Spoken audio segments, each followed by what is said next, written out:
போதைப் பொருட்கள் குட்காவாக இருக்கட்டும், கஞ்சாவாக இருக்கட்டும், யாராவது வைத்திருந்தாலோ அல்லது கடத்தினாலோ கடும் நடவடிக்கை எடுக்கும்.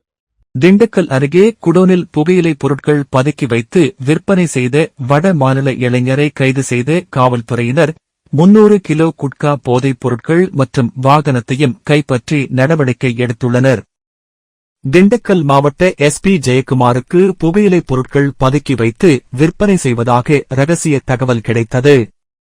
இந்த ரகசிய தகவலின் அடிப்படையில் புறநகர் சங்கர் மேற்பார்வையில் தாடிக்கொம்பு காவல் நிலைய ஆய்வாளர் வசந்தகுமார் தலைமையில் சார்பு ஆய்வாளர்கள் சித்தி, சரத்குமார் மற்றும் காவலர்கள் அஞ்சலி பைபாஸ் பகுதியில் தீவிர வாகன சோதனையில் ஈடுபட்டிருந்தனர். அப்போது வேகமாக வந்த காரை நிறுத்தி அவர்கள் சோதனை மேற்கொண்டனர்.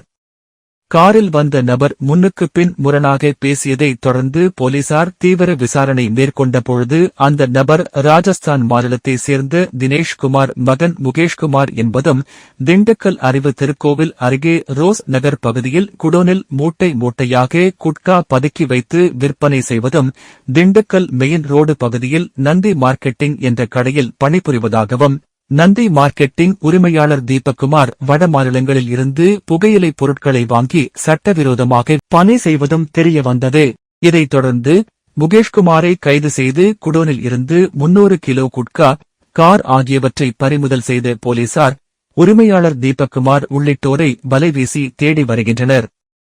இதுகுறித்து திண்டுக்கல் மாவட்ட காவல் கண்காணிப்பாளர் ஜெயக்குமார் செய்தியாளர்களிடம் பேசுகையில், இதுபோன்று போதைப் பொருட்கள் வைத்திருந்தாலோ கடத்தல் சம்பவத்தில் ஈடுபட்டாலோ கடும் நடவடிக்கை மேற்கொள்ளப்படும் என எச்சரிக்கை விடுத்தார்.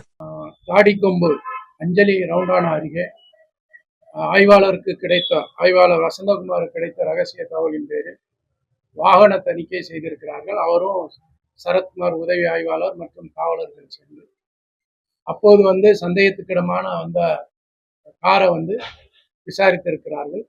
விசாரிக்கும் போது அவருக்கு முன்னுக்கு பின் முரணாக பதில் பேசியிருக்கிறார். சந்தேகப்பட்டு அவரை விசாரணை செய்யும் போது அவர் இந்த மாதிரி குட்கா பொருட்களை கடத்தக்கூடிய நபர் அப்படின்னு தெரிய வந்தது.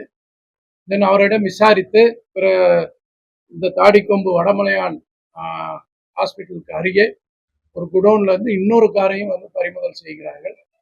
அதிலிருந்து 24 பேக், அதாவது சுமார் 300 கிலோ இந்த குட்கா பொருள் இப்ப பறிமுதல் செய்யப்பட்டுள்ளது.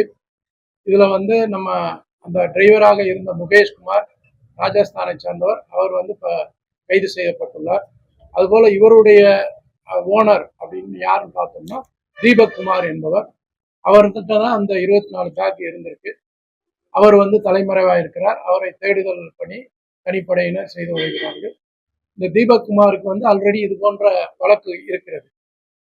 ஸோ இந்த புகையிலை பொருட்கள் இது தமிழக அரசால் தடை செய்யப்பட்ட பொருள். இதை விற்பதும் வைத்திருப்பதும் சட்டப்படி குற்றமாகும். கடந்த இந்த வருஷம் மற்றும் 164 வழக்குகள் போடப்பட்டுள்ளது. 240 குட்கா, அதாவது நேற்றுக்கு வரைக்கும் இது பண்ணுள்ளது. இப்போ இதை சேர்த்தோம்னா 540 கிலோ குட்கா பொருட்கள் கைப்பற்றப்பட்டுள்ளது. இது போன்ற போதைப் பொருட்கள் குட்காவாக இருக்கட்டும், கஞ்சாவாக இருக்கட்டும், யாராவது வைத்திருந்தாலோ அல்லது கடத்தினாலோ கடும் நடவடிக்கை எடுக்கும்.